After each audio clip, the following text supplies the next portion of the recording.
แบบนี้ทุกคนป้าเขาเจ้าเรียนแถวกันเขาเจ้าเรียนแถวกันเข้าไปนั่งเรือป้าคนคือหลายเถอะ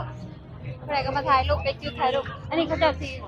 เข้ากันกัน เข้าไปถ่ายเรือเพราะเขาไปทางเรือ เขาไปนั่งเรือ แถวกันเข้าไปเนาะต้องเป็นเรียนแถวกันแบบนี้เขาคือสิบได้เข้าแล้วเพราะ โอ้ย คนหลาย คือชิบุเลยค่ะว้าวอลังการงานสร้างอลังการงานสร้างอุ้ยขอโทษสบายดีพี่FC ทั้งฝั่งไทยฝั่งลาวนะคะ ตอนนี้น้องขวัญ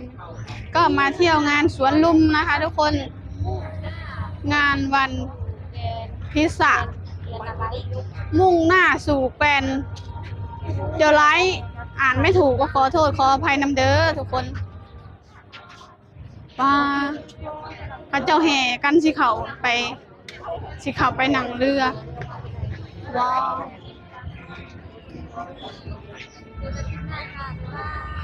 ว้าวอ้าวป้า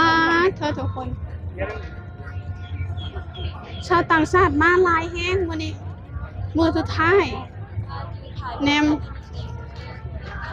พระเจ้าแห่กันยืนเรียนแถวนะทุกคนอันนี้ก็จะเป็นจุดที่ถ่ายรูปเนาะทุกคนจุดที่ถ่ายรูปเป็นจุดที่ถ่ายรูปนะทางเขาสวยงามป้าเจอคนอยากจะนอนหลายเฮงเนาะลายเฮงได้ชีไปถ่ายรูปได้จะไปถ่ายป้าแบบนี้ทุกคน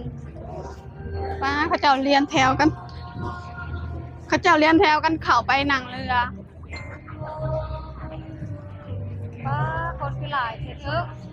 ใครก็มาถ่ายรูปได้จุดถ่ายรูปอันนี้เขาจะสีเข้ากันกันเข้าไปถ่ายเรือเพราะเขาไปทางเรือเขาไปนั่งเรือแถวกันเข้าไปเนาะต้องเป็นเรียนแถวกันแบบนี้เขาคือสิบได้เข้าแล้วเพราะโอ้ยคนหลาย คือชิบุเลยเข่าดอกเต็มเลยอ่ะป้าเธอสบายดีทุกคนสบายดีจ้านี่ก็มากับพี่ขวัญนะคะทุกคนสายหูคู่หางขาดกันไม่ได้ป้าที่สวนลุมที่ดีเด้อแล้วก็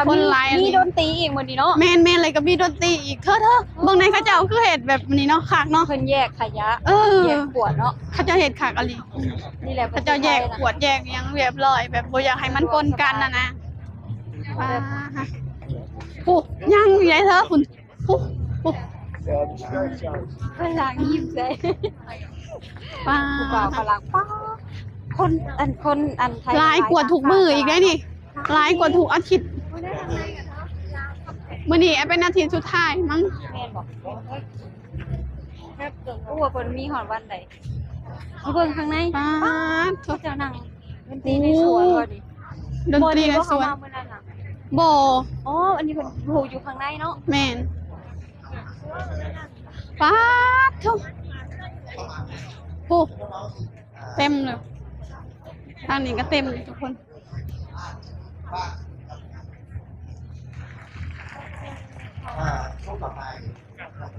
ป้าแต่ของคน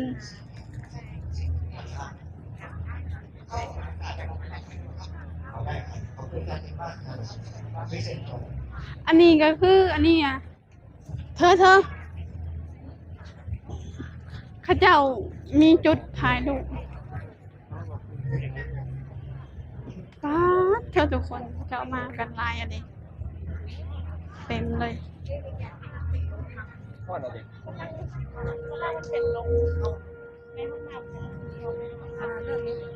กำลังยังไงไปเต้นไปมึงยังขนาดนี้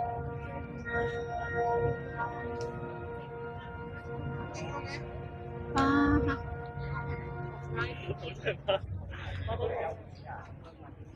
ลายเลย ทั้งหนังทั้งยืนเต็ม ในทางเขาไปนี่คือสิบ่ได้ดอกคนร้าย น้องมิมี่อยู่ในหันมันมีจุดถ่ายรูปเขาเจ้าเข้าไปถ่ายรูปกันเบื้องในเขาเจ้าเรียนเป็นแถวอยู่นะ อ๋อแต่ว่าเลี้ยงแถวเข้าไป แม่นเขาเจ้าเรียนแถวกันเขาไปถ่ายรูปอันมือยาวๆค่ะเด้ค่ะ อ๋อมันต้องมีอะไรบ่ ป้า ที่เข้าไปจะบอกถูกคน เข้าบ่ได้แล้วคนหลายโพดนี่ยืนเบิ่งอยู่นี่ก็ได้ คิวเข้าแถวอยู่ฝั่งนี้นะคะ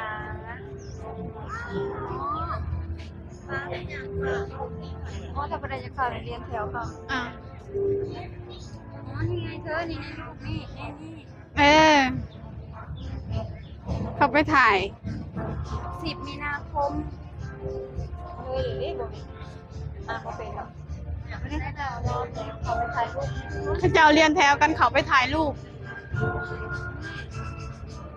น้องเอียงก็บ่ฮู้อ่านบ่เป็น บ่ฮู้จักว่ามันคือหยังเนาะแต่ว่าอันเขาเจ้ารีวิวหั่นนะมือยาวๆอ่ะเด้ ยาวคุย อ๋อเขาเจ้าสิอุ้ยเธอ มีพนักงานบริการคันมาคนเดียวก็ถ่ายได้ฮะเด้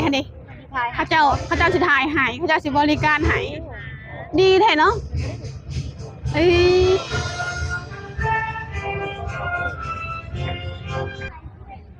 ไปทุกคนเดี๋ยวน้องควันสิพาไปเบิ่งทางนี้ อู้จะไปทางไหนคนละ คนละ ไม่ได้นี่เขาเจ้ารอคิวนะเขามาทำงาน ไปทางตะออกไปทางนั้น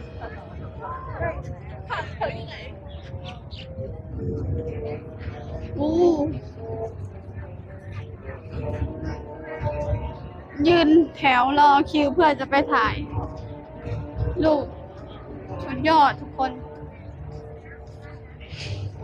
หลายแห่งปลา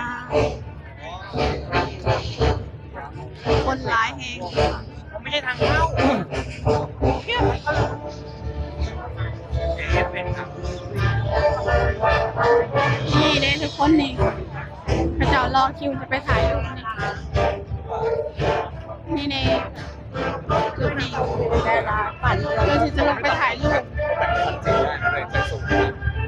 อ๋อนี่มีจุดนี้ด้วย มีจุดนี้นะทุกคนโอ้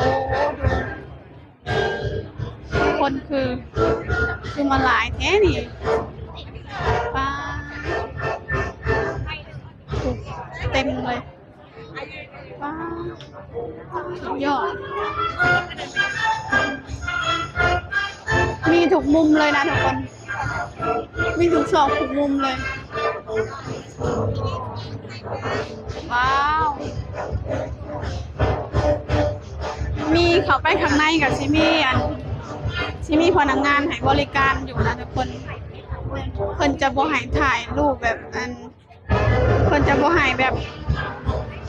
เพิ่นจะบ่ให้ยุ่งยากนะถ้าใครมาคนเดียวเขาจะก็จะถ่ายให้ใส่เลยน้องมิมี่ นี่มาแล้วเจเต้มาแล้ววิ่งหาเจเต้เร็ว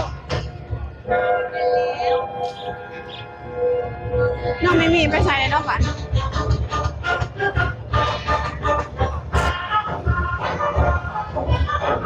เอานี่น้องคนสิพาอย่างไล่ๆไปมาเต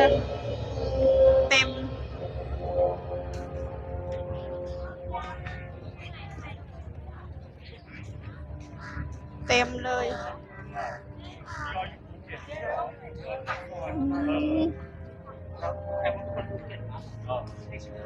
สุดยอด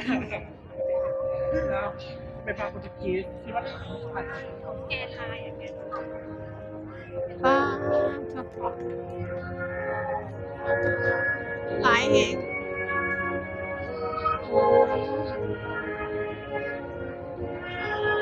ผู้คนนับล้านเลยแล้วเนี่ยที่เขามาเบิ่งมาชมมีกิจกรรมหลายๆอย่างเพิ่นเข้ามานี่เบิ่ง ต็มเลยทุกคน โอเคนะคะทุกคนเดี๋ยวคลิปนี้น้องควันจะจบไว้เพียงเท่านี้ก่อนนะคะ เดี๋ยวพบกันใหม่คลิปหน้าค่ะน้องควันขอกล่าวคำว่าสวัสดีค่ะสบายดี